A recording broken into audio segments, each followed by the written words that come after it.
Syederalun mulai tahun 2023, pemerintah Aceh tidak lagi menanggung biaya transportasi rujukan, pendamping, dan pemulangan jenazah.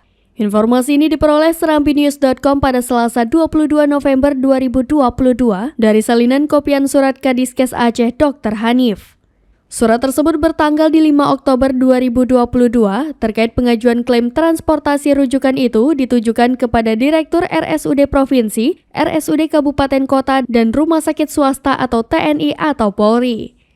Dalam surat itu ditulis sehubungan dengan disahkannya perubahan APBA 2022, maka rumah sakit sudah dapat mengajukan tunggakan klaim transportasi rujukan, pendamping, dan pemulangan jenazah tahun 2022.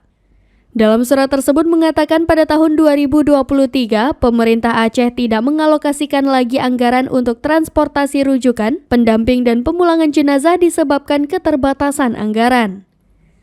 Selanjutnya diterangkan juga untuk klaim transportasi rujukan, pendamping, dan pemulangan jenazah tahun 2022 hanya dapat membayarkan SPJ klaim yang diterima Dinkes Aceh paling lambat tanggal 10 Desember 2022.